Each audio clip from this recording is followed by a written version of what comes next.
Amen, amen, and amen. Welcome to Word and Faith Church, where we are making disciples one believer at a time. Our scripture comes out of Romans 10 and 17. If you know it, please say it with me. Faith comes by hearing, and hearing comes by the word of God. Let's go to our Father as we pray. Heavenly Father, we thank you so much for your grace, and we thank you for your mercy. We thank you, Father, for just allowing us to be here today, God, to hear your word, to grow more in your word, to just dismay anything that's trying to stop your word. Father, I just pray in Jesus' name, God, that you will let your Holy Spirit to just create an atmosphere, God, of worship, of praise, of understanding and receiving, Father. I just pray in Jesus Christ's name, God, that you remove any deceptive ways, deceptive thoughts, things, God, that tries to come in and destroy, usurp the authority of your word. Father, I just pray in Jesus' name for your will to be done on today, God. I just ask for the blessing throughout the day upon us now. In the name of Jesus Christ, I pray. Amen, amen, and amen. All right, praise God. Now, today, our message is the sound of a remnant. The sound of a remnant. Now, in the scriptures, a remnant refers to a small group of people who remain faithful to God during times of widespread sin, apostasy, and judgment. Now, these are the children of God who stick to the course of righteousness no matter what. You see, a remnant of God will be that loud noise in the ears of sin and temptation that people just want to be left alone with. When the world grows louder in deception, it takes the still, unbroken voice of the remnant to shake heaven and earth. Now, throughout Scripture, God never needed the masses to fulfill his purpose. He needed the obedient.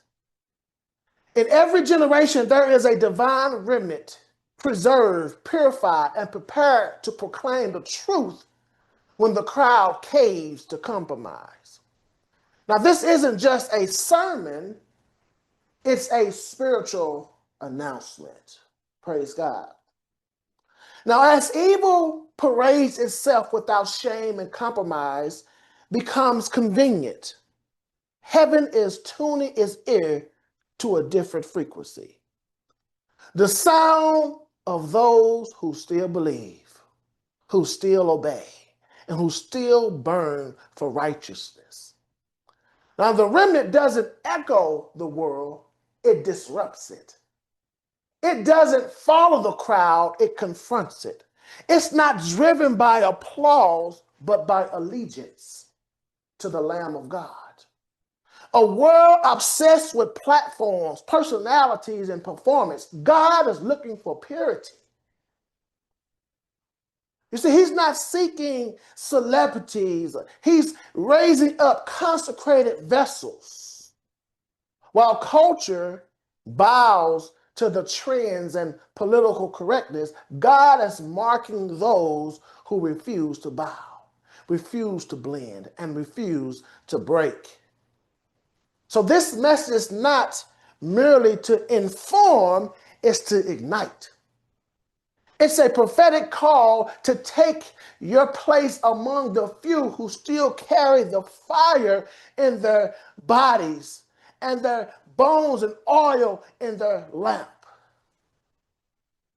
You see, the remnant is not perfect, nor do they claim to be perfect, but they are purified. They are not elite, but they are elect. They may be outnumbered, but they are overshadowed by the glory.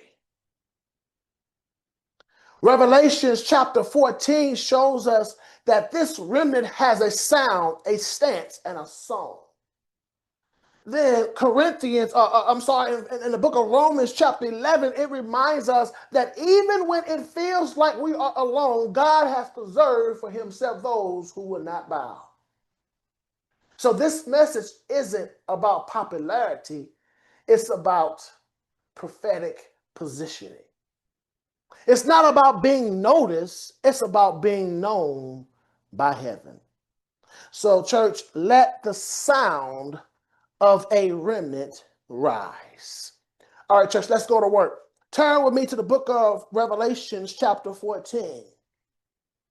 Revelations, chapter 14, and we're going to get through it pretty quickly.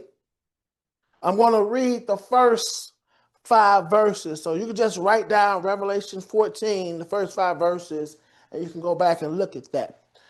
The Bible says in verse 1, this is John talking, then I looked and behold a lamb standing on Mount Zion, and with him 144,000 having his father's name written on their foreheads. And I heard a voice from heaven, like the voice of many waters, and like the voice of loud thunder. And I heard the sound of harpists playing their harps. They sang as it were a new song before the throne, before the 4 living creatures and the elders, and no one could learn that the song except the 144,000 who were redeemed from the earth. These are the ones who are not defiled with women, for they were all virgins. These are those who follow the Lamb wherever he goes. These were redeemed from among men, being first fruits to God and to the Lamb. And verse 5 says, and in their mouth was found no deceit, for they are without fault before the throne. Now, Revelation chapter 14 here is a counter vision to the terrifying rise of a beast in chapter 13. So when chapter 13 shows the mark of the beast, chapter 14 presents a holy contrast. See, the seal of God on the 144,000. This chapter opens with hope, a remnant standing with the Lamb on Zion triumphantly. It shows us not merely survivors, but victorious worshipers who have not defiled themselves with the world's systems and whose mouths speak no deceit. So in context, this vision happens in the middle of the tribulation as a heavenly snapshot of God's preserved witnesses. So it is a pause and a preview of divine victory before the full unleashing of final judgment. Church, these are the remnants who will stand with the Lamb. This is why we have to learn and understand this today. This isn't just geography, it's spiritual posture for us. While the world bows to Babylon, the remnant stands with the Lamb. While others cave under pressure, the remnant, they hold their ground in the presence of majesty. To stand with the Lamb is to take your place in divine alignment, refusing to kneel to the idols of this world. Can't say amen to that. You see, Mount Zion represents both heavenly authority and unshakable kingdom dominion. The remnant isn't wavering or wandering in the valley. They are planted on the mountain. They are sealed with the Father's name. Now, this is the mark of ownership and identity. Now, in contrast to those marked by the beast in Revelation chapter 13, these are the ones that are marked by God. In a culture of identity confusion, the remnant knows who they are and whose they are. They are not defined by politics. They are not defined by preference or platforms, but by the name of the Father, church. The remnant walk in authority because they walk in identity. They sing a new song. This song is taught. It's not taught, it's caught. That's why the Bible says that not everybody going to know the words. Because it's not just lyrics, it's a lived experience. It's a sound that comes from deep consecration, tested obedience, and enduring love. The remnant doesn't mimic the mainstream. They release heaven's melody. Church, they don't need to be discovered by the world because they already been known by God. Church, that song is one of triumph after testing, praise after persecution, and worship that cannot be imitated. The Bible says that they are pure in a polluted world. This is not just about physical purity when it talks about the virgins. This is talking about spiritual fidelity. They'll refuse to tap into the seductive systems of this world. So in a culture saturated with compromise, they have kept their garments white, while others exchange righteousness for relevance. The remnant remains faithful to the Lamb. They reject spiritual adultery. They pursue intimacy with Christ and Christ alone. The Bible says they follow the Lamb wherever he goes. Now, this is what you call radical obedience, not just Sunday attendance or seasonal passion. This is a lifelong allegiance, walking with Jesus even when the path is narrow, unpopular, and costly. Church, the remnant doesn't work or doesn't just believe in Christ. They live by him, walk with him, and move at his command. They are not part-time disciples. They are full-time followers. They are, as the Bible says, first fruits and blameless. Now, first fruits means they are the beginning of something holy, an offering that presents purity, priority, and promise. They are not flawless in the flesh, but they are found faultless in Christ. Why? Because their hearts are true, their lips are clean, and their allegiance is pure. So in an hour when many are losing their sound, the remnant is recovering theirs. The Bible says they sing not from stages, but from sanctification. They stand not because it's easy, but because they are sealed. And they follow not when it's convenient, but because they are conquered by love. This is not just a descriptive of future people, church. It's instructions for us now. Why? When we are being prepared to stand, we are being sealed. And when we are being sealed, we have to sing to follow. And then when we sing to follow, we will endure. These church verses are not just about the end time elite. They are a mirror for the modern day remnant today. Praise God. Turn with me to the book of Romans chapter 11. Romans chapter 11. I really want you to really nail down what it is to be a remnant. It's not a badge. It's not a club. It's not a doctrine. Remnant is an allegiance. Romans chapter 11, we're going to read verse 5.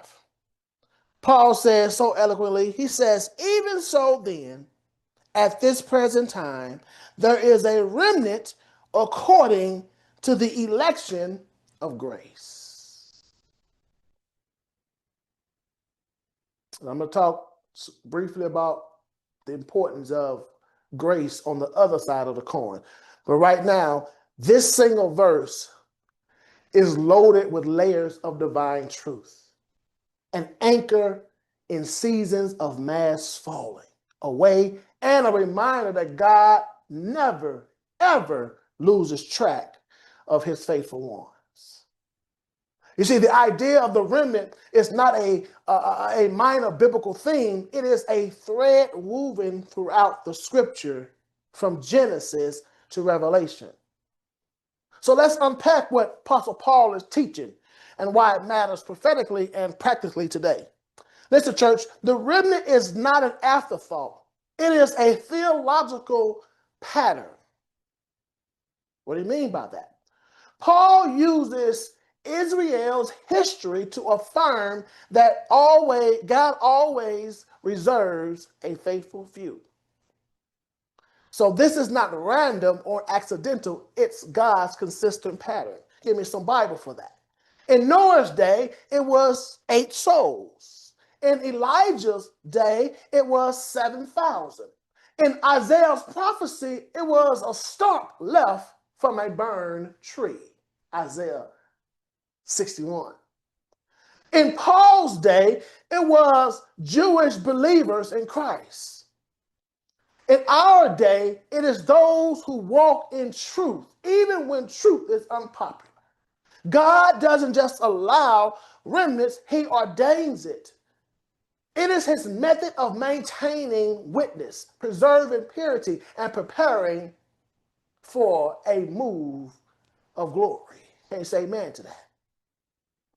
Church, Romans 11 is part of a larger argument about God's covenant with Israel. And Paul here is using the remnant to show that God never abandons what he starts. Even when national Israel rejected their Messiah, God preserved a remnant of Jewish believers as evidence that his promises were still intact. Now, you may feel like you're the only one in your family, your job, or your church who still honors God.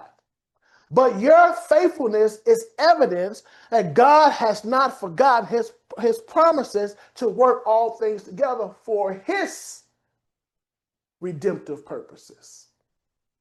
That is why it's so important, church, in this season, not to derail yourself from illusions of delusions. Proverbs tell us that there's always warnings before a fall. So don't let the idea, here's the other side of grace, don't let the idea of grace shortchange God's willingness to let you suffer after you have been warned. Now, why is it so easy for those who fall away but also claim to be in the will of God? Well, Jesus said in Matthew chapter 24, verse 12, he says, it's because lawlessness will abound, the love of many will grow old or grow cold. So what does that mean, Jesus? These are the reasons why many don't make it is due to the compromise with culture. Then you have doctrinal deception, fear of persecution, they desire popularity, or they just never stand up to their flesh. But the remnant chooses conviction over convenience. Church, there are no surprises. Jesus didn't leave us in the dark. He warned us. He prophesied that in the last days, many will fall away, betray one another, hate one another, and the lawlessness will increase, causing the love of many to grow cold. Church, he's talking about the church. Not just the world, the church. The world is without a Savior. But he's talking about the church who has the Savior. These things is going to take place. And it's happening right now as we speak. This is not just a societal trend. It's a spiritual crisis. It's not just that people are leaving the church. It's that many are leaving the faith because they were never truly rooted in Christ. They were rooted in the community. That is why people do not change. Then when things get real, real means here comes the truth of God, they decide to change their scenery. That is why patterns are never broken, which is why the new people they go be with will eventually see their old ways. You see, remnants may walk alone for a short season, but only until they cross paths with those who remain in righteousness as well. The remnant doesn't merely survive cultural collapse. They sound that alarm in the midst of it, church. They are not quieted by pressure nor silenced by persecution. They lift their voices not to entertain, but to awaken. You see, when the world, church, whispers lies, the remnants proclaims the truth. The whispers are just premeditated delusions that Satan uses to play on our emotions. But the truth of the remnant must be loud, must be clear, and it must be uncompromised, which means you must sit in the word of God and listen to what he says about his word. Praise God for concordance and all this other stuff. But there are some things, like I said earlier, that's just caught. Because God only gives one interpretation, but there are thousands of applications. All of us can go to the same word and get something different we can apply to our life. But there's only one thing he said for that particular time, whether if it was prescribed for us as general across the board, or it was described for us to know that God is still faithful in all of his doings.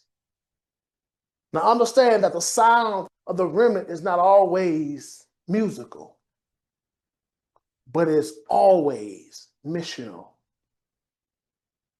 That's why some things that I might say may not make you feel good, because it's not always musical. Musical gets into the soul, into the mind, and it makes you want to move and dance and all of that.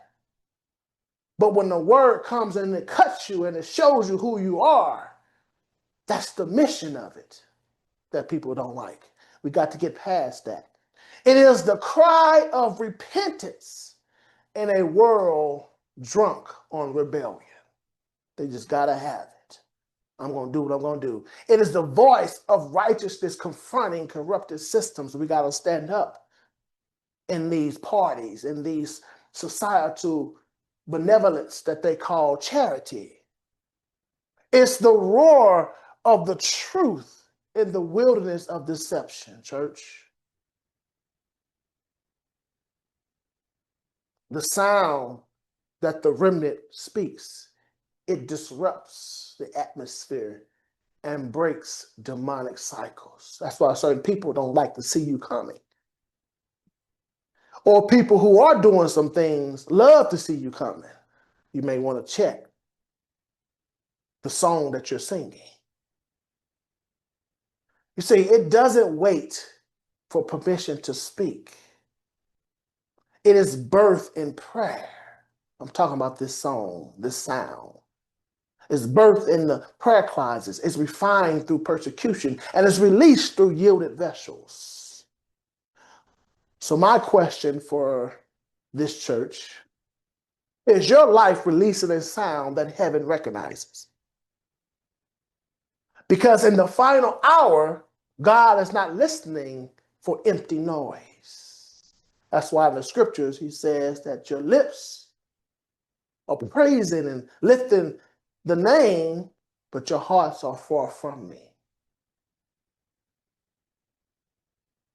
Your hearts have become institutionalized by doctrine. It has been institutionalized by flesh, itching ears, creating teachers to give them a lick. Church, God is listening for the voices of the remnant. Their cry is not one of complaint or compromise, but of clarity, conviction, and consecration. So what am I saying? Let your life preach, your prayers pierce, and your voice proclaim.